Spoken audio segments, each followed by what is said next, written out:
via YouTube as we present our worship service this morning. I want to begin with a quote from a great book by Jim Sembler called Fresh Wind and Fresh Fire. In one of the chapters, he said, God will manifest himself in direct proportion to our passion for him. The principle he laid down long ago is still true. You will seek me and find me when you seek me with all your heart. That's Jeremiah 29, verse 13. We were pleased a week ago to have a mission team from First Presbyterian Church of Newton, North Carolina, come over, a very small group, but did a great job on doing some work in our community, and they have made a short video of their work, and thought this morning we would share that video with you and give you a little idea of what they did during that week here.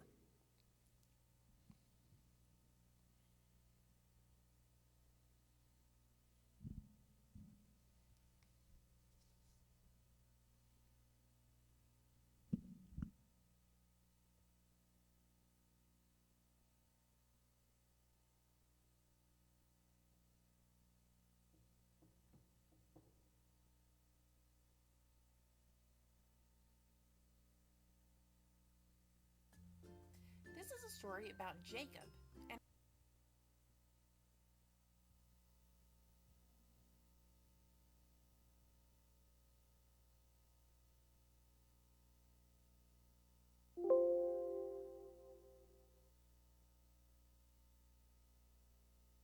came to a place where he was going to spend the night. So Jacob took a large stone and rested his head on it and went to sleep. As he slept, Jacob had a dream. In Jacob's dream, there was a ladder that reached from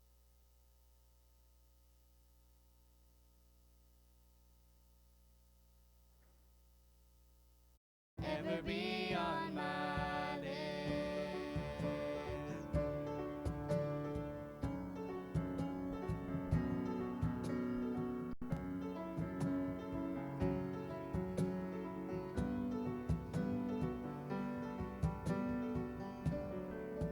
You father the orphan, your kindness makes us whole, and you shoulder our weakness, and your strength becomes our own. Now you're making me like you, clothing me in white, bringing beauty from ashes.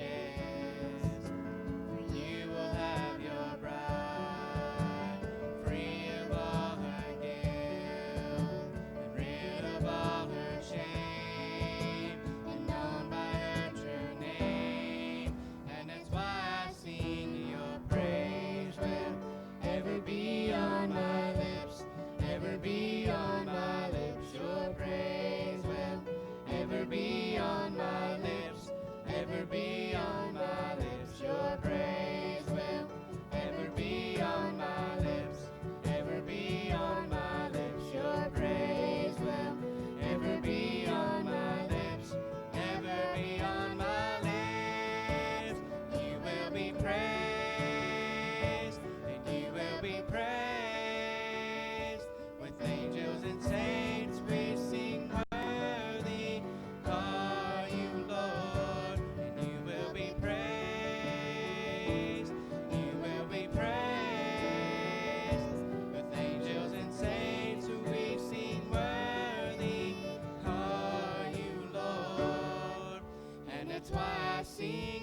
blessed Redeemer. Heavenly portals, loud with hosannas ring. Jesus, Savior, reigneth forever and ever. Crown him, prophet and priest and king. Christ is coming, over the world victorious. Power and glory unto the Lord belong. Praise him, tell of his excellent greatness. Praise him, ever a joyful song.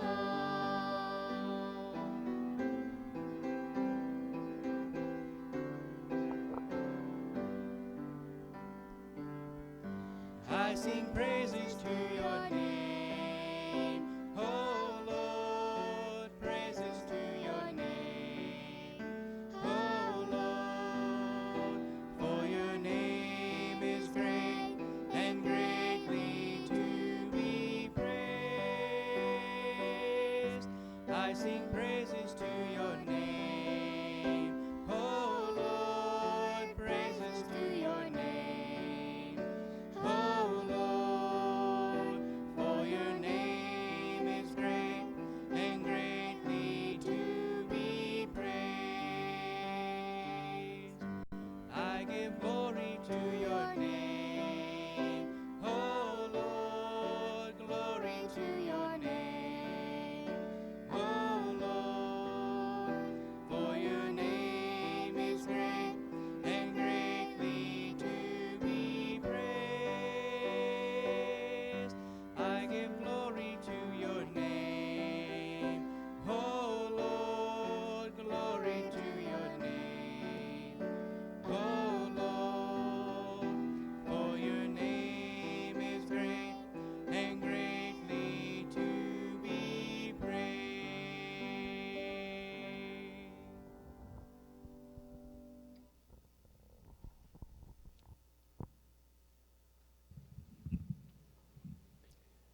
Let's move on in our service to the responsive reading. This morning it'll be coming from the book of Galatians. It's Galatians chapter 3, verses 26 through 29. And then we'll be moving into chapter 4 of Galatians for verses 6 and 7.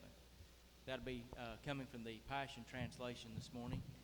And we'll do it like always. We'll alternate verses and we'll all read together verse 7. This is the section. Let's start with verse 26. You have all become true children of God by faith in Jesus, the Anointed One. It was It was faith faith that immersed you immersed into you Jesus, into Jesus, the Anointed the One. Anointed One. And And now you are covered and clothed with His anointing. And we no longer see each other in our former state, Jew or non-Jew, rich or poor, male or female, because we're all in one through our union with Jesus Christ, with no distinction between us. And And since you've been united with Jesus, the Messiah, you are now Abraham's child and inherit all the promises of the kingdom realm. And so that we would know for sure that we are His true children, God released the spirit of sonship into our hearts, moving us to cry out intimately, "My Father, you're our true Father." Now we're no longer living like slaves under the law, but we enjoy being God's very own sons and daughters.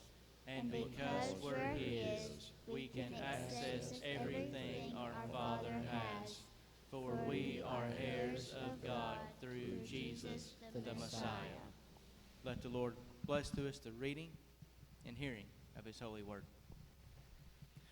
Now we have the praises of the people, and I thank you so much for sending your praises into us by text. It is great.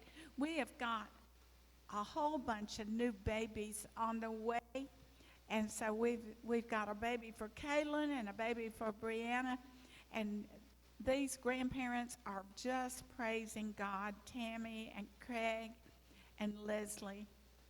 And Then we have a whole bunch of people who were covered by prayer because you prayed for them.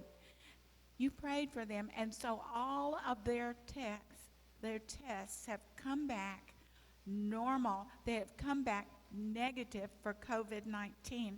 So I want to tell them to you, Kat's whole nursing home came back 100% negative.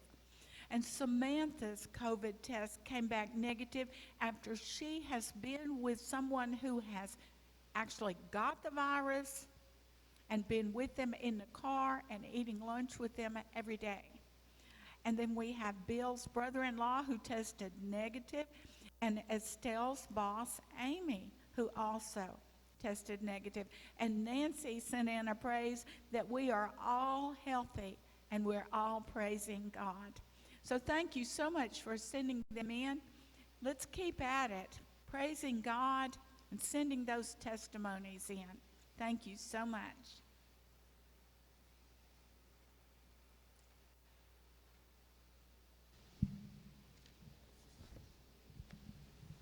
If you have your Bibles at home, I invite you to open them up and join us as we read from the 12th chapter of Romans, beginning with verse 9 and be reading through verse 18.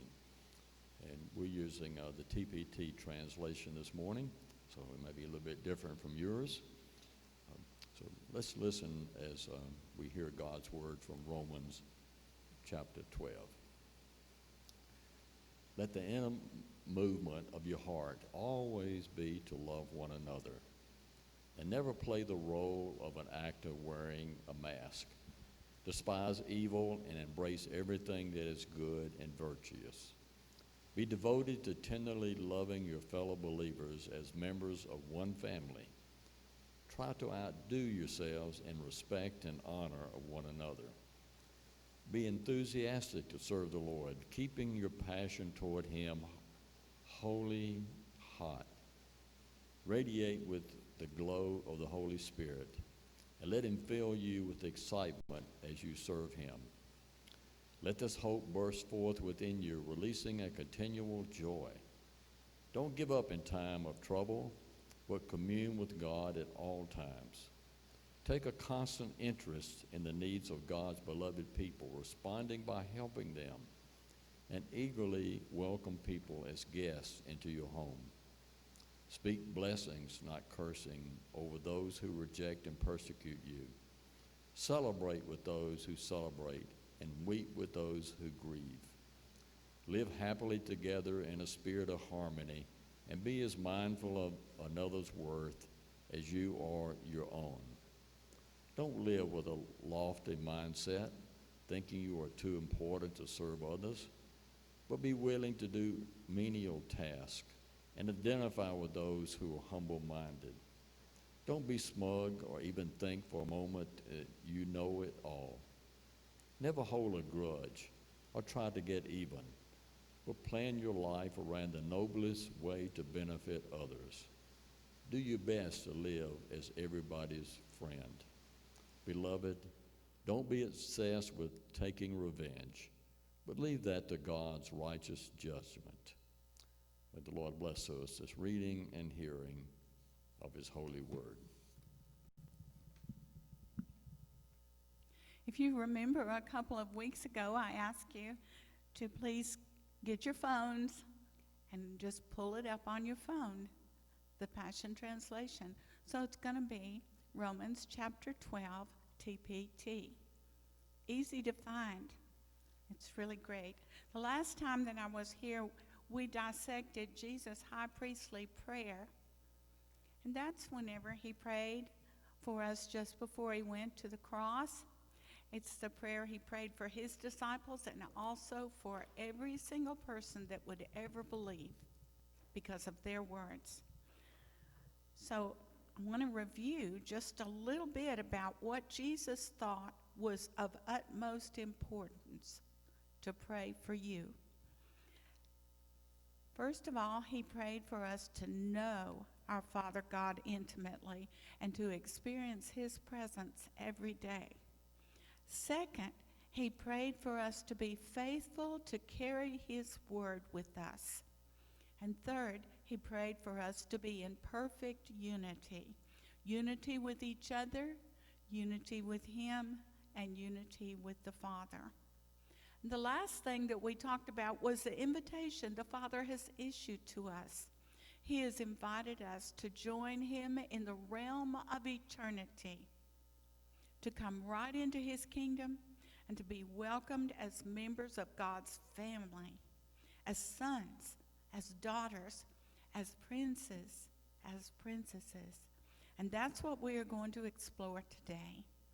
So I invite you right now to stand as we pray. Let us pray. Heavenly Father, we worship you as God Almighty, El Shaddai.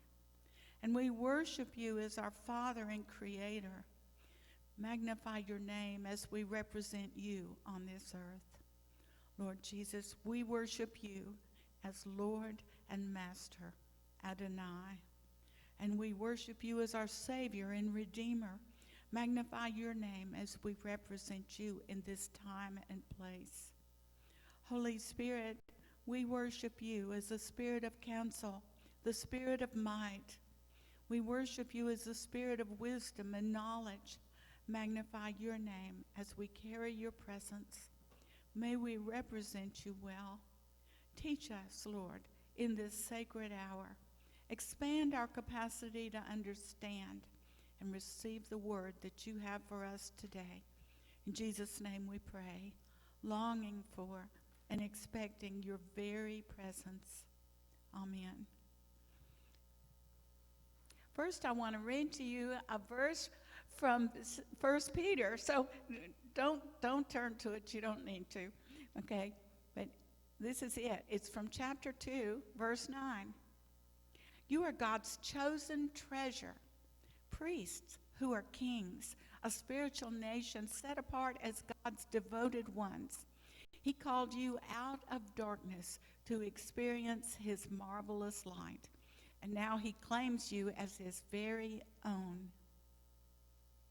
So you see, when you enter into God's kingdom realm, you are not just little old so-and-so from Cedar Creek, but you are received as royalty and as a person who represents God to the world.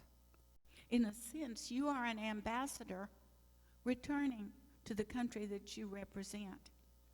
When you enter into that prayer with that one-on-one communication with your commander-in-chief, you're received as family. The halls of heaven welcome you. You are the new creation, a human being with God living inside of you. And as such, you have a job to do. And that's why you're entering God's domain, to get your assignment and to ask for help. So now let's turn to Romans 12 on your phone. So you have the Passion Translation. Paul starts by saying, "Beloved friends, what should be our proper response to God's marvelous mercies?" In other words, since God has accepted you into his very own family through the blood of Jesus, how should we show our appreciation? This is what he says. I encourage you to surrender yourselves to God, to be his sacred living sacrifices, and live in holiness, experiencing all that delights his heart. For this becomes your genuine expression of worship. Now for us, holiness can be a confusing word sometimes. And it doesn't mean, I want to tell you what it doesn't mean, okay? It doesn't mean dressing a certain way, wearing your hair a certain way. It certainly doesn't mean acting like you are better than other people. Holiness means you are set apart for God. You are God's child. You act like your daddy God. You are kind and loving, right? You say, oh yeah, that's me. All right, verse 2. Here's where the rubber meets the road, people. Stop imitating the ideals and opinions of the culture around you, but be inwardly transformed by the Holy Spirit through a total reformation of how you think. This will empower you to discern God's will as you live a beautiful life, satisfying and perfect in His eyes. You want to live a beautiful life, don't you? I can hear you saying yes. Well, part of that living the holy life it means don't conform to the evil that you're going to see around you. Now, this is how the Lord said it to me. Give everything the fruit test. Does this activity promote love, peace, joy, patience, kindness, goodness, faithfulness, gentleness, and self-control? If not, that activity is not for you. Allow God to transform the way that you think by reading His Word and taking it to heart.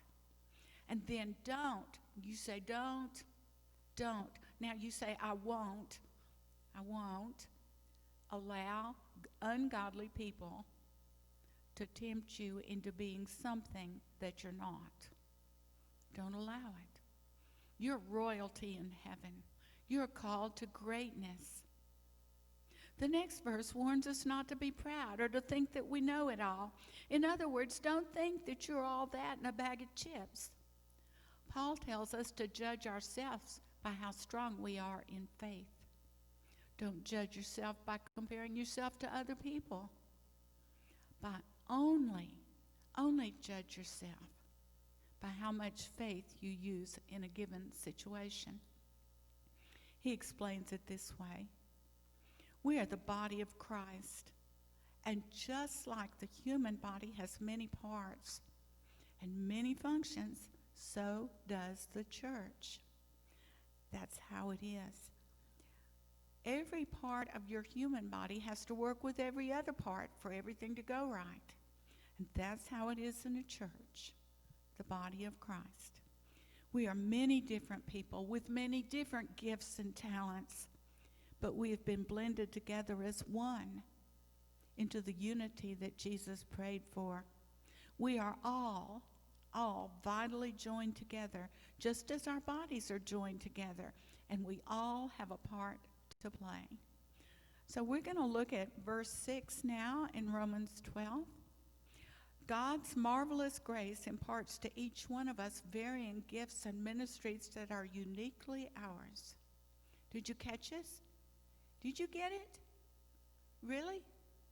Every single one of us, from the youngest to the oldest, every one of us has at least one of the gifts that follow in the next few verses. Every single one of us has at least one of these ministries. Every single one of us doing our job. That's what it takes. And every single job is too hard to do alone. That's why we pray. Now I'm going to ask you to say something. Say this. Say, it's me, oh Lord. Now you say this. Standing in the need of prayer. Now let's put it together. It's me, oh Lord, standing in the need of prayer. Do we need to pray? You betcha. You betcha. Every single one of us is significant in the body of Christ. Let's look at the list that he gives us. I'm just going to give it to you because I won't read all of it that it says in your Bible. Prophecy, serving, teaching, encouraging, giving, leadership, and compassion. Some of these are partner gifts. You'll find yourself with two or more of them inspiring you to action. For example, serving and encouraging.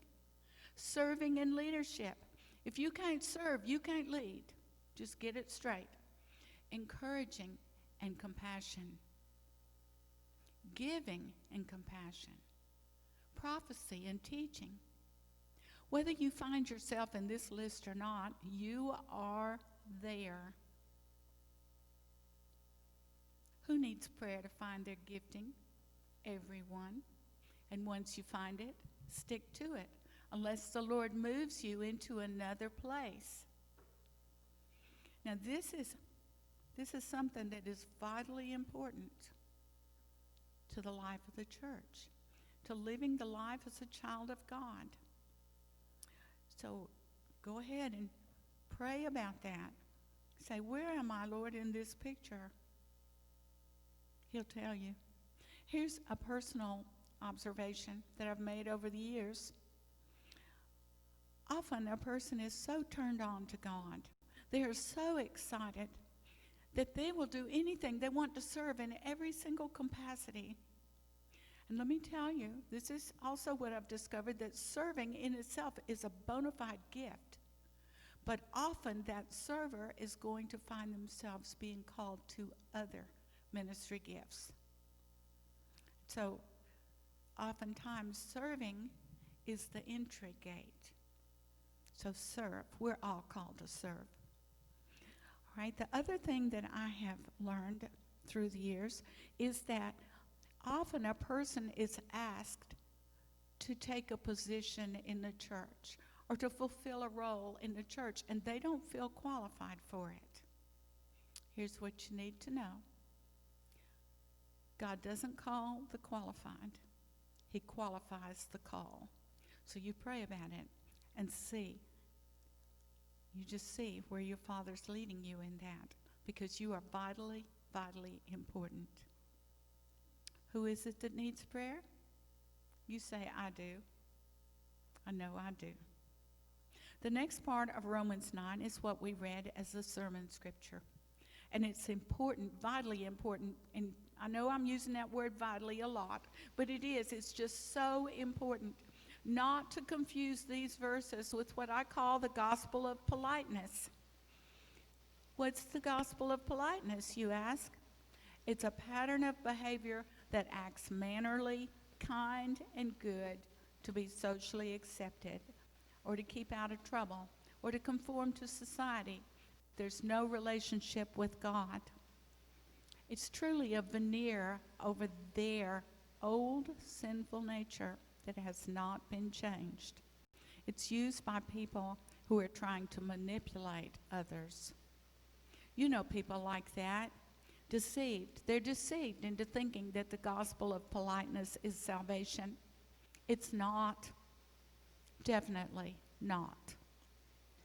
The pattern of behavior laid out by the Apostle Paul in these verses comes from being born again into the new creation identity.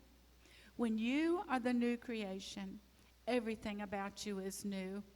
The old sinful nature is gone. You are no longer a child of the devil. You are a child of God. And this is how God's sons and daughters behave. So let's be motivated by these guiding principles. Beginning, we're going to start right there with verse number 9, and it's number 1. Let the inner movement of your heart always be to love one another and never play the role of an actor wearing a mask. Despise evil and embrace everything that is good and virtuous. Be devoted to tenderly loving your fellow believers as members of one family. Try to outdo yourselves in respect and honor of one another. Another translation says, don't just pretend to love each other, really love them. Paul is telling us, don't fake it, really love each other. Verse 11 and 12, number 2. Be enthusiastic to serve the Lord, keeping your passion towards him boiling hot. Radiate with the glow of the Holy Spirit and let him fill you with excitement as you serve him. Let this hope burst forth within you, releasing a continual joy. And don't give up. You say, don't give up. Don't give up in a time of trouble, but commune with God at all times. In other words, be conscious of God's presence with you at all times. Stay mindful of the Holy Spirit's companionship. You're never alone. He's always with you to help you. Number 3, in verses 13 through 15, take a constant interest in the needs of God's beloved people and respond by helping them, and eagerly welcome people as guests into your home. Speak blessings, not cursing, over those who reject and persecute you. Well, that certainly got hard right there, didn't it? Speak blessing over those people that are rejecting you. Celebrate with those who celebrate, and weep with those who grieve. Live happily together in a spirit of harmony, and be as mindful of another's worth as you are your own. That sounds an awful lot like Cedar Creek, doesn't it? Yes, it does. Verses 16 through 21 is number 4. Here are some words of caution, because Paul knows that even sons and daughters can forget who they are sometimes. Don't live with a lofty mindset, thinking you are too important to serve others, but be willing to do menial tasks and identify with those who are humble-minded. Don't be smug or even think for a moment that you know it all. Never hold a grudge or try to get even, but plan your life. Plan your life. How about that? Plan your life on the noblest way to serve other people. Don't be obsessed with taking revenge, but leave that to God's righteous justice. And he summarizes it with his number 5. Do your best to be everybody's friend. Never let evil defeat you, but defeat evil with good. I know you will. You know, I had a friend in Spain who was telling me about her child playing with another kid on the playground. The other child was quite the bully, taking her child's toys and hitting him, and even using profanity. Now, these kids were about 3 or 4 years old. So my friend Paula said to this other mom, "You'd better get your kid in church to teach him some morals." Well, I don't know what the other mom said, but I was pretty amazed at Paula's boldness. Later on, as I thought about it, and it's like all of a sudden, a revelatory thought came to me. Now, at that time, I wasn't as tuned in to God's voice as I am now. So it took me back. I'm thinking, whoa, where did that come from? It was like God said to me, don't bring your kids to church to learn morals. Bring your kids to church to learn about the Heavenly Father that loves them and wants to bring them into his family. It is true that being with our Father God teaches us how we are to behave. But it's as a loving parent. It's not a system of socially acceptable rules. The point of this chapter in Romans, the 9th chapter, is to illustrate that God's people are going to be different. They are going to demonstrate to an unbelieving world what God looks like, what God acts like, and what motivates his children. God's children are going to demonstrate love, true love, the love that drove Jesus to come to the earth, to heal, to set people free, to forgive their sins, and to pay the ultimate price to redeem us. We, you and me, we as the sons and daughters of God, the heavenly royalty, are called to bring the kingdom of God to earth and to demonstrate that God kind of love. Don't be a hypocrite and act like the world. That's not you. God is calling us to be the real deal, God's beloved children. Let us pray. Heavenly Father, thank you, Lord, for giving us your word today, to holding up the high standard,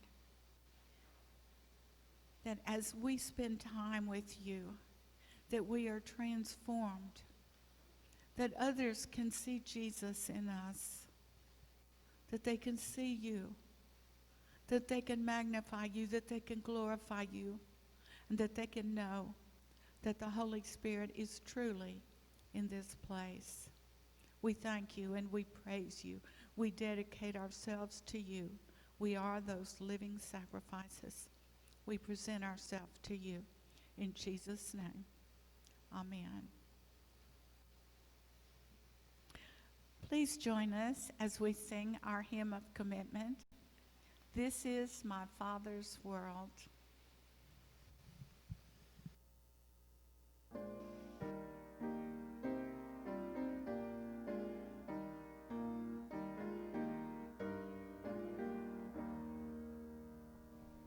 This is my Father's world, and to my listening ears, all nature sing, and round my rings the music of the spheres. This is my Father's world. I rest me in the dark of rocks and trees, of skies and seas. His hand of wonders wrought. Tis my Father's world.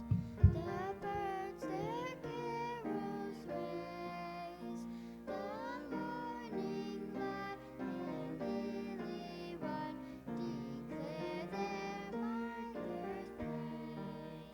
This is my Father's world. He shines in all that's fair. In the rustling grass I hear him pass. He speaks to me everywhere. This is my Father's world. Oh, let me ne'er forget that though the wrong seems oft so strong, God is the ruler yet. This is my Father's world. The battle is not done. Jesus who died shall be satisfied. Then earth and heaven be one.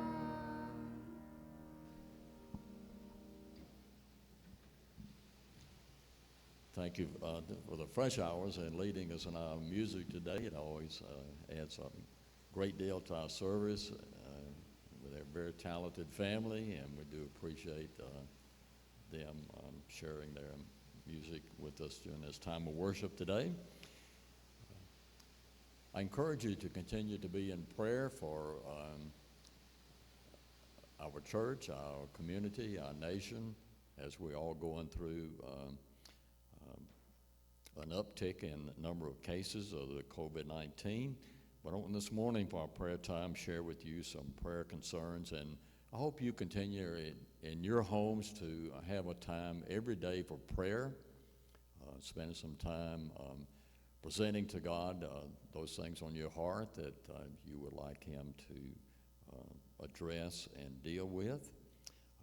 So this morning, as we come to prayer, offer some prayer needs that's been given to us, and hope you continue to pass on your prayer needs to us so we can be praying for you daily.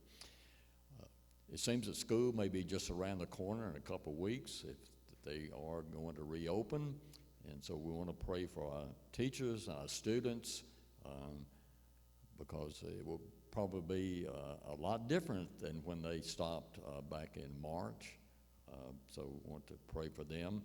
Also, Don Warren is having surgery on Tuesday. Pray for successful surgery.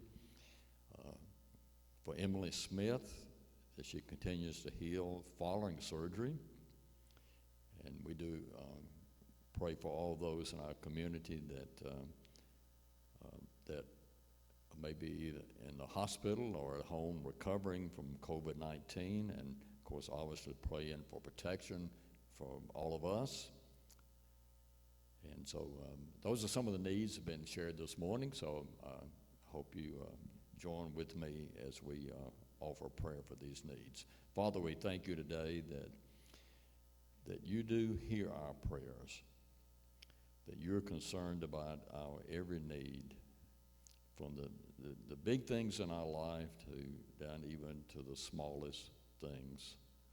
If it's something that concerns us and it's something that we need in our life, we know that you listen to us. And Father, we do pray particularly today as our schools are in the process of planning for reopening,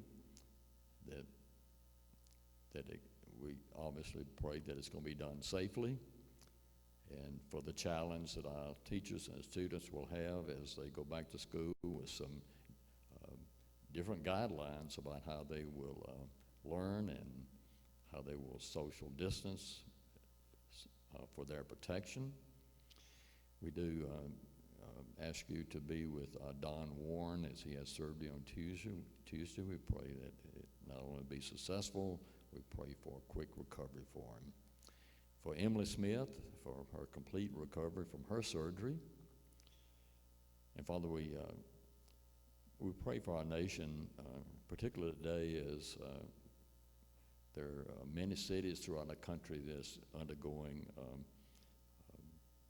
great deal of unrest and lawlessness in these communities, and we pray particularly for protection of our law enforcement people, police officers, federal agents who are protecting property and protecting people.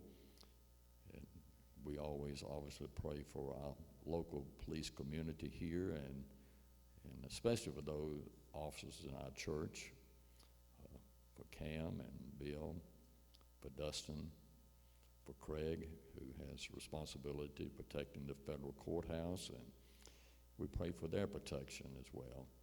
We pray for our president and our governors and our mayors, our county officials who have to make decisions about what can be open and how we are to live our lives so that we are protected and others are protected.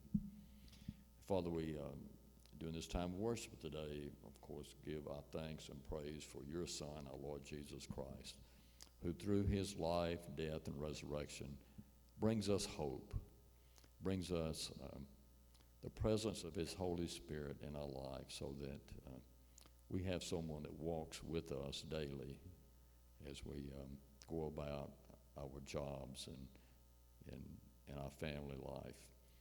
We remember him today as we join praying the prayer that Jesus taught his disciples for us to pray. Our Father, who art in heaven, hallowed be thy name.